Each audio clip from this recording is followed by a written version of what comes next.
tēnā koutou katoa, ko Monique Bradley, tōku ingoa he kai kōrero aho. I'm Monique Bradley.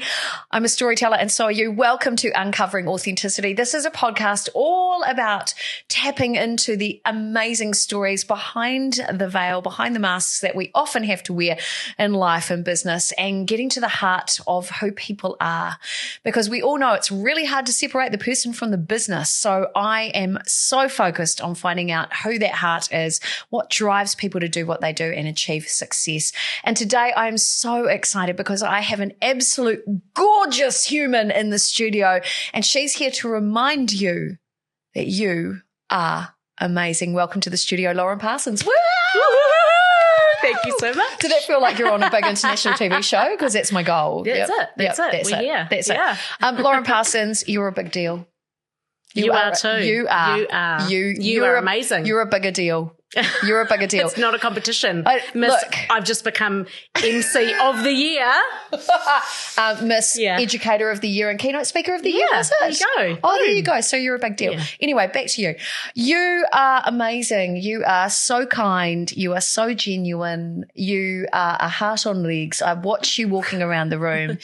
We are members of Professional Speakers Association, and I have seen you kick some of the most phenomenal goals in your business.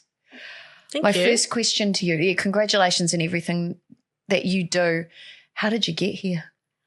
And I'm not talking about on the plane. Mm-hmm. I'm talking about what's the real story. What's the Lauren Parsons story? Well, I don't know if you know this actually, that I started as the shy, unsporty kid, always last to be picked for team sports, totally lacking confidence in myself.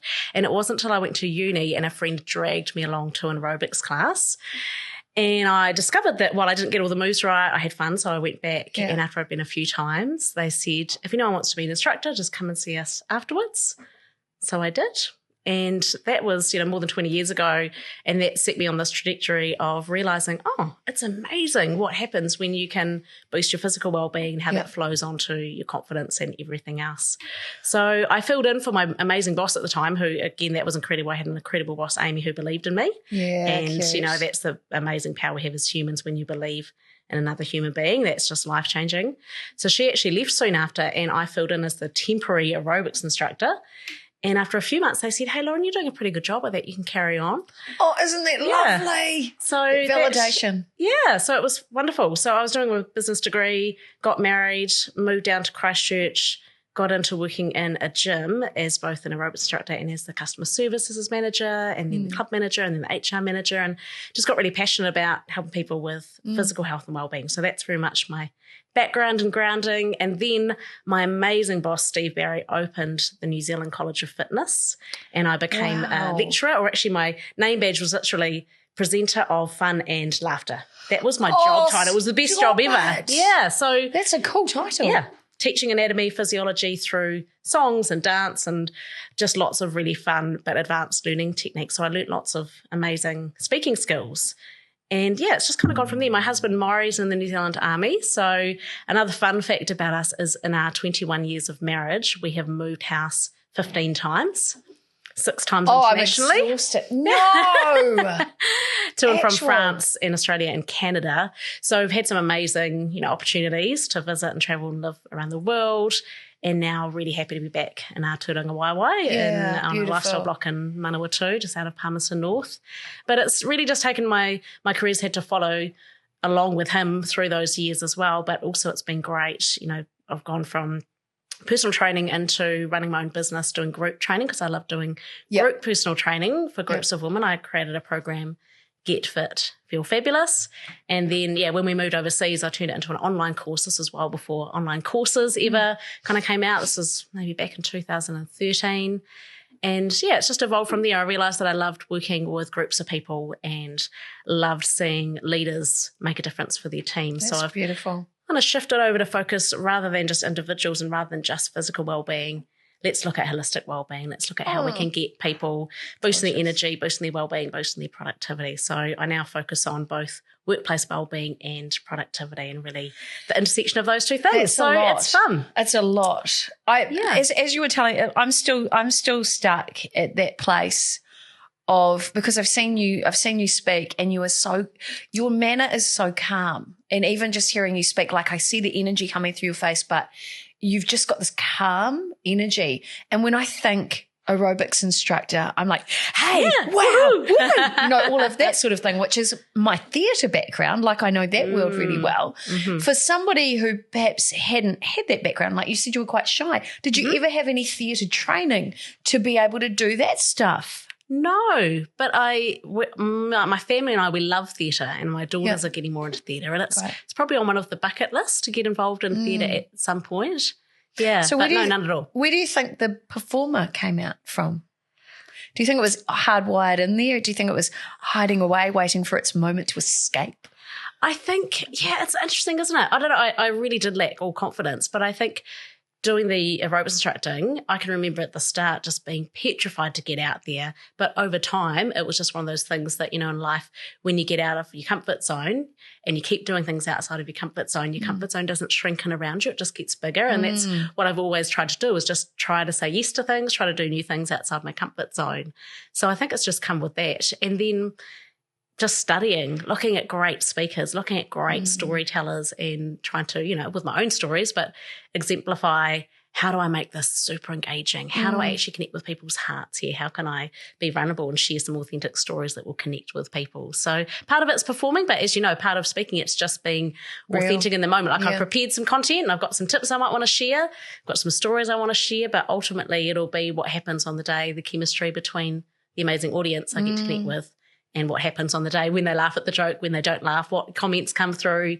Yeah, so that's right. And I remember back in the day I was a magician. I don't know if I told you that. No, tell me. And I remember I had a couple of different shows, but I would cycle around the same show over and over again because every audience was different. And I would have people going, don't you get bored doing the same show again? But the way that I see it is that every time you speak or perform, you are literally co-creating a new show together. Is that what that experience is like for you? Yeah, absolutely. Yeah. And I think for people, potentially for people who don't like doing the same thing over and over again, it can sound like torture.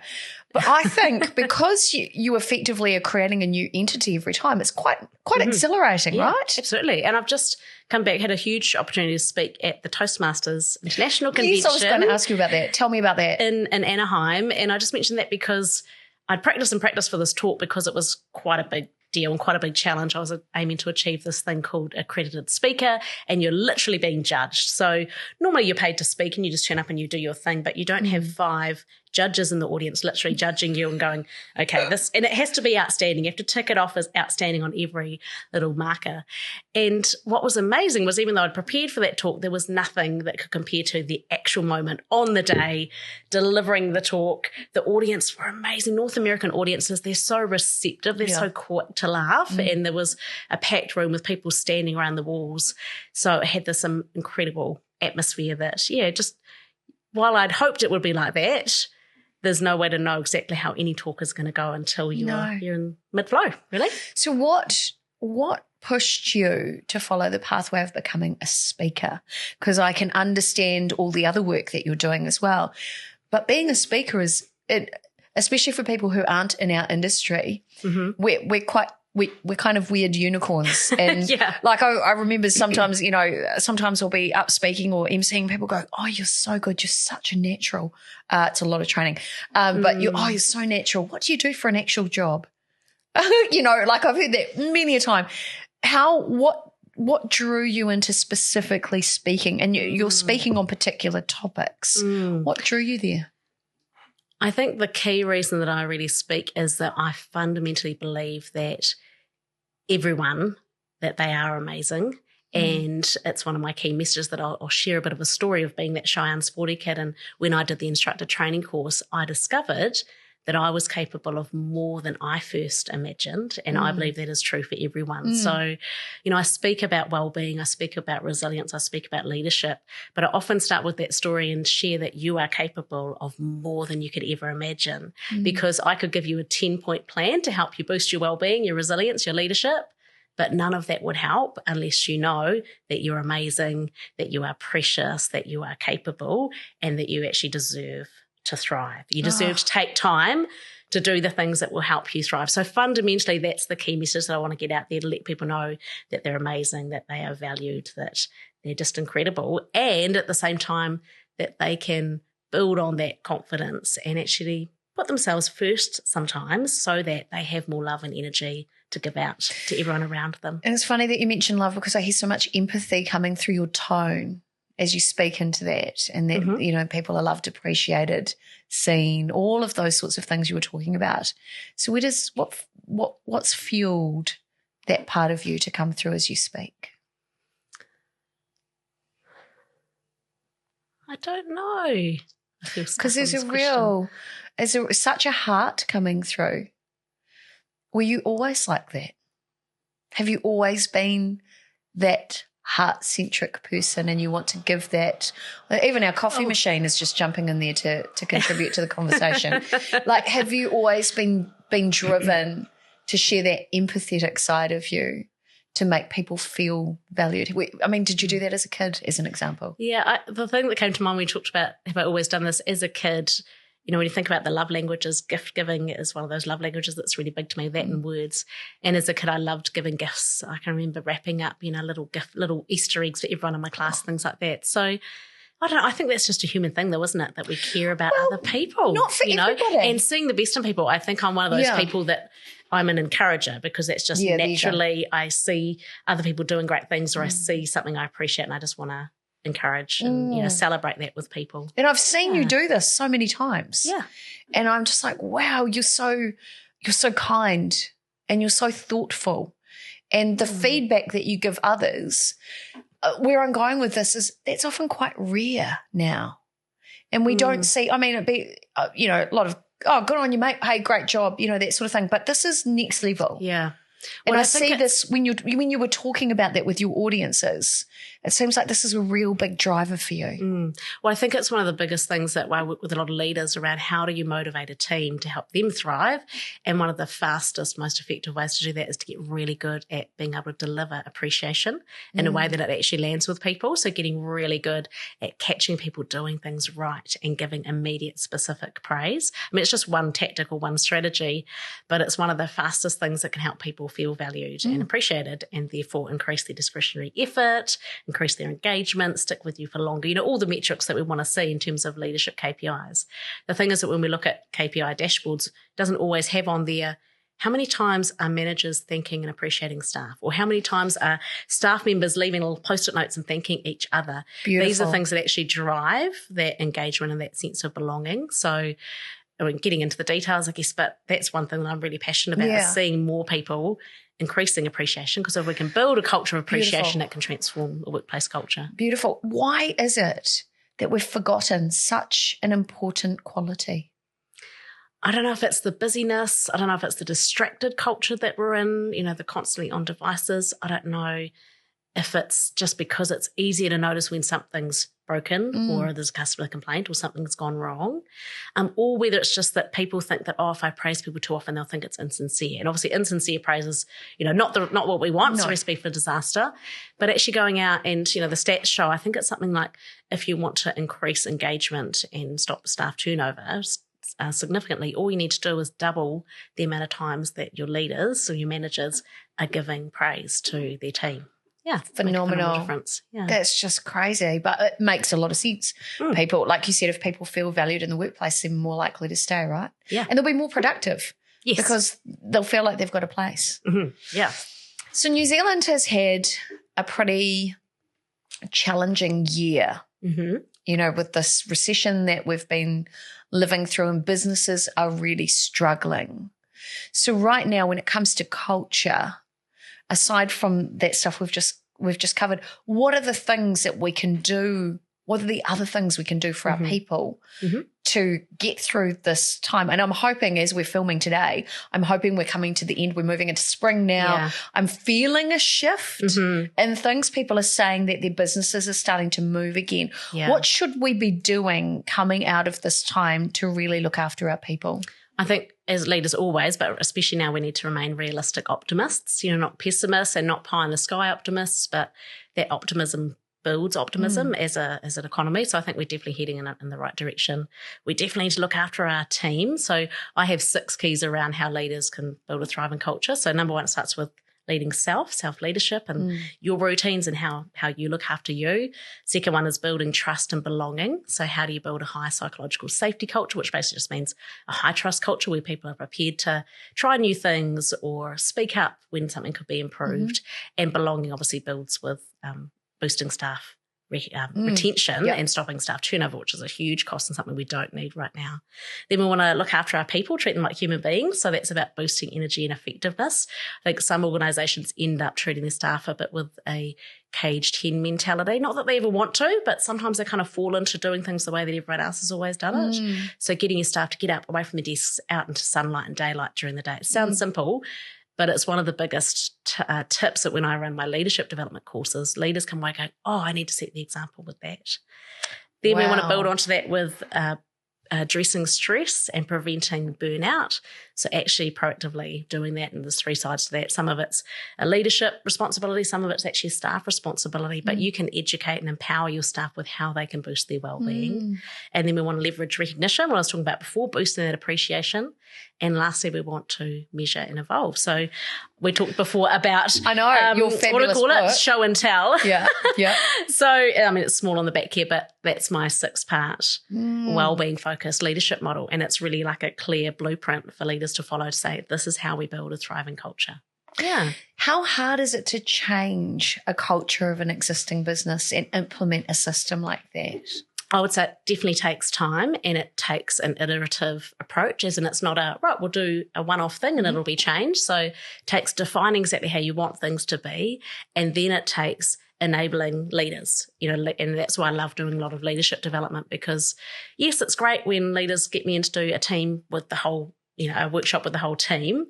That's fantastic, and they'll be motivated, and it's like a shot in the arm. Yeah. But if nothing's fundamentally changing at a leadership level, then it's not going to shift the culture. That's right. And after you've done a workshop, if they've implemented something within 24 hours, that's great. But long term, it's just been like hitting a balloon up in the air, and it's about that long term sustainable change, right? Yeah. Cool. So, Beautiful. And that's where that's why I now offer things like my Thrive partnership program, which is over 12 months looking at, let's do leadership development so your leaders are actually equipped with these skills. Gorgeous. Let's do the motivational team sessions. Let's do fortnightly content coming through, 2-minute videos and some of what I call my live well principles.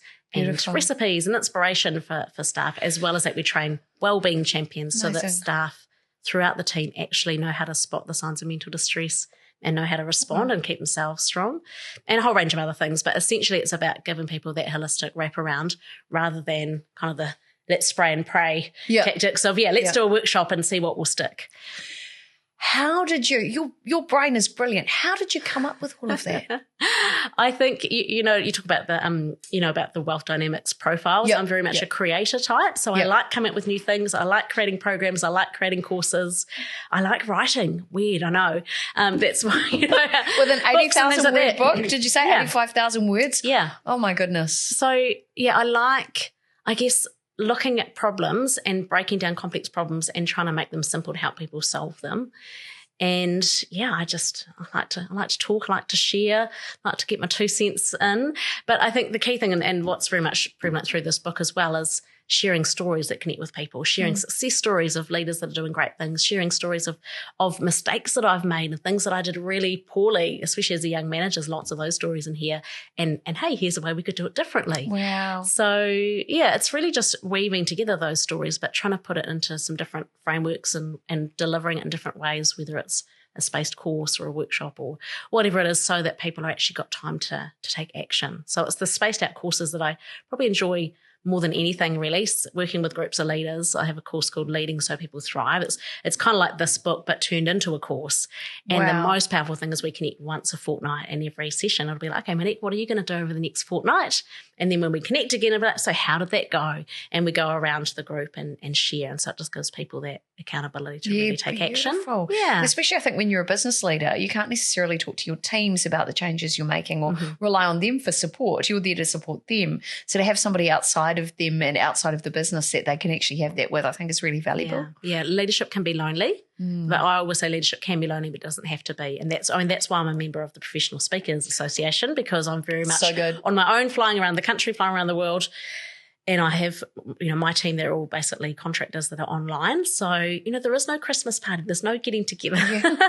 So this is why I connect with the Professional Speakers Association, because it's so nice to connect with the likes of yourself, Pete, others that are members, because we get what it's like. We know all the highs and lows, all the challenges when your flights are delayed. That's it. We don't have to explain what we do. It's the first organisation I've been part of where I haven't had to say, I'm a speaker and I do these things. It's like everybody gets it because we're all speakers. Yeah. It's quite a unique club. I think the one thing I can say is, whatever industry you're in, from whatever you're watching, if you have an industry organisation, join it, because it is one of the best support mechanisms ever. Yes, anyway, coming back to you and back to the room, that's my little rant over. It's good. Lauren, obviously you're a business owner. You're a speaker, you're a business owner, you're a trainer, you're a creator, you're doing amazing things. What has been the biggest challenge for you in your business, do you think? I think the biggest challenge really is how to manage my time when there's only so many hours in a day, days in the week, and trying to actually stick to my lane, which is something I've been constantly reminded of, and actually navigating this shift, I guess, from when I previously, 10 years ago, was very much focused on women's health and wellbeing and running Get Fit, Feel Fabulous. So to have shifted over to still be helping people boost their wellbeing and thriving, but to shift it to more workplaces, that's probably been the biggest change over time. And then, it really is just, there's always so much out there to learn. And I'm pretty good. I'm a pretty good action taker, like in terms of Clifton Strength Finder. Activator is one of my number one, I think it's my number one or number two strength. So I'm pretty good at following through and trying new things. But also I would say just keeping up with the technology changes and the new things that are out there. And I see the things that you're doing, and it's amazing. It's massive. And I know that I'm kind of doing okay on some fronts. You're doing but great. There's always more to learn. So that's exciting as well. That's so good. So you also have your own podcast, the Thrive TV show, which I think is amazing. Tell me about that. How did that happen?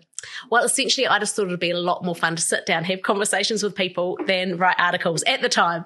And I was living in Canada. That was in 2018 when I first started recording. And I was a member of the Canadian Professional Speakers Association. So met some beautiful people there, had some lovely contacts, and I just reached out to them. They were very generous to create opportunities to connect.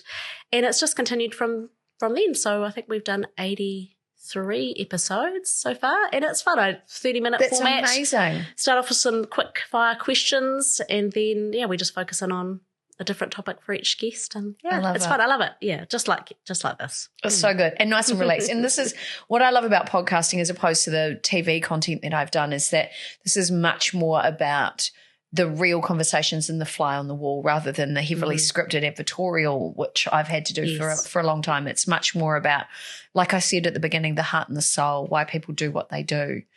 Yeah. When you think back to that little girl who was pretty shy, who didn't get picked, did she ever think she was capable of this? I don't think I probably, knew that it was a career choice, perhaps, to be a speaker. Although, to be fair, my dad was a vet lecturer at Massey for his entire career. And I remember, when I was 14, I went along to a career week at my dad's work, and that was when I discovered that I actually wasn't that good with the sight of blood watching an operation. Felt all woozy, and I realised, okay, I'm not going to be a vet. So I thought, I'm not going to follow in Dad's footsteps. But actually, Dad's authored books, and Dad spent, his career speaking to groups. And so, but I think back at school, I don't know, I actually don't really like the children. I think the question that we often ask children of, what do you want to be when you grow up? Because I think it puts so much pressure on, and there's probably actually, there will be careers and roles in the future that we haven't even labelled yet. We know it's all evolving. So I think that can be quite a limiting question. So I don't know really what I wanted to be as a kid or where I'd be now. But it's funny, I don't think they've had a high school reunion, but it would be really interesting to go back to a high school reunion and just see what everyone has been up to. What they've done. And I think, and I really do think they would look at me and go, Lauren, You were a personal trainer? Oh, wow. Is that you? Like, that was you? Oh, okay. Oh, you learn about fitness. Okay. Times have changed. You know? So interesting. So interesting. So some of my old school friends, we all still, quite a lot of us still keep on touch, usually in through social media. And there was no surprise that I've ended up doing what I do. I knew I was going to do this when I was about 6. It's the first memory of knowing I would be a speaker or work on TV or some sort of, I mean, that's all I can do. I can't cook. And I can't, those flat pack kit set bookshelves from Kmart. I can't even put those together, to be honest. But I can stick to your strengths. Staying in my lane. So yeah, for me, but I hear what you're saying. It is quite cool to go back and say, oh wow, you ended up doing this, and oh wow, you ended up doing that. It is quite neat to see how people evolve. And I've had some incredible surprises over the years of where people have ended up. And I'm like, wow, like it's always quite amazing. And to be able to celebrate where they've found themselves, I think is really cool. Yeah. And I think it's never too early or too late to decide to reinvent yourself in terms of to say, actually, I want to be a healthy, fit, strong person or whatever the goal is. And I love what James Clear talks about in Atomic Habits about, choose the identity, that a habit change is actually an identity change. Oh, that's delicious. And it's not me to say, just crediting James Clear, but we used to say at the New Zealand College of Fitness when I was that presenter of Fun and Laughter, we used to say, be before you are and you will become. Be before you are and you will become. So if you want to be the person that gets up and starts their day with a fresh, brisk walk, and you start with great energy and you have a fantastic breakfast and you walk into the office calm and centered and you greet everyone, then if you those are all just small decisions, and you can choose to be that person that would be like that. Lovely. And before you know it, by forcing yourself to do it for just a few days, a few weeks perhaps, you'll adopt those habits, and that's actually who you will become. Yeah. Oh, so good. So my final question I always ask people is, if you had that piece of advice that you would give to your younger self, or if you were, say, on one of those, I won't mention any names of celebrities because I don't want to get in trouble for copyright or anything. But if you're on a big name international celebrity show and this was your mic drop moment, whether it's a message to younger self or your mic drop moment, what is that one message that's burning inside you that you want to share with the world? You are truly amazing, and you are capable of so much more than you could ever imagine, so much more. And I think when you know that, when you understand that you're amazing, that you are capable, that you are precious, and you deserve to take time to look after you, you deserve to take time to do things that will help you thrive, that will help you show up as the best version of you. You'll have the most love and passion and energy to give out to everyone around you. So that is the most important message, thought, belief that I hope I can get across to as many people as possible in the world. Beautiful. And I hope that it sinks in. I hope that if you're listening right now that you go, yes, I am amazing. I actually felt it when you did that. It's powerful stuff. And it's such a shame that the world has lost connection to such an important message. But that's what you're doing now, right? That's why you're doing what you do. Yeah, it is. And, life has got, we all go through the school of hard knocks. Like we all go through challenges, and we know that as children, we often have good memories or are good at remembering situations, but often poor at interpreting situations. So, when I'm the last to be picked in the team sport or whatever happens, I drop the bottle of milk and it breaks and mum shouts at me. And maybe she's shouting because she's so concerned about me not hurting myself, but maybe I take it as, I'm dumb, I'm stupid, and all of the limiting beliefs that we all have. I think, that's no one's fault that we all have some of that stuff to work through. But ultimately, when we can understand that you're amazing, you actually deserve to thrive, that's the foundation for all the other goodness to flow out of. So good. And that's why I was just my show and tell. Yeah, I was just going to say the amazing card. It's incredible. And on the back, you've got some really important information there as well. Yeah. So every time I speak, I just share a little card to remind people you're truly amazing. You're capable of more than you imagine. And it's got, my top 12 tips on the back. So good. Would love to share this with anyone. Just that's amazing. Come and speak and we'll get some cards. This is your giveaway when you book her to speak. But what I love on there as well is on the back, there's a QR code and it says get free stuff. Everybody loves free stuff, but so much valuable information on here. And of course, her book is available as well. This is jam-packed with information. Great for you if you are a business owner, business leader, if you want to look after your own well-being. It is, I just had a quick flick through before. Unbelievable stuff. 85,000 words of goodness. And was it money? Was there something on money in there as well? Financial well-being is one of I know it sounds a lot, but there's 32 different principles I cover in that first half to help you thrive personally, and one of them is financial well-being. Wow. Okay. Why well-being matters. So good. How to cultivate a thriving team culture. You read it here. It's right inside. So if you want to find out more, how can people buy these books and connect with your beautiful goodness? Yeah, and get all the free stuff. Just head to laurenparsonswellbeing.com and it's all there. There's a free stuff tab. There's a store. There's all the things. Beautiful. Yeah. And of course, they can follow you on social media as well. Yeah. Lauren Parsons Wellbeing on Facebook. I was on there today. And also they can connect with you on LinkedIn as well. LinkedIn. Yeah, do connect. That'd be great. So thank you so much for joining me today. And thank you to you for watching, listening. If you want to find out more, I'll share the link somewhere around this video. And remember, you matter. You are amazing, just like Lauren said, and you have everything within you to thrive. So remember that. Remember this key message today. And if you want to get in touch, please do. Now, my boss also said I have to remind you, if you liked today's chat, like, subscribe, share, and all that jazz. Most importantly, be amazing. And always remember, while you're out there writing these stories of your life and writing who you want to become, remember to always, always, always make your message meaningful. Time for me to head away. Engari, tēnā koutou, tēnā koutou, tēnā tātou katoa. See you next time.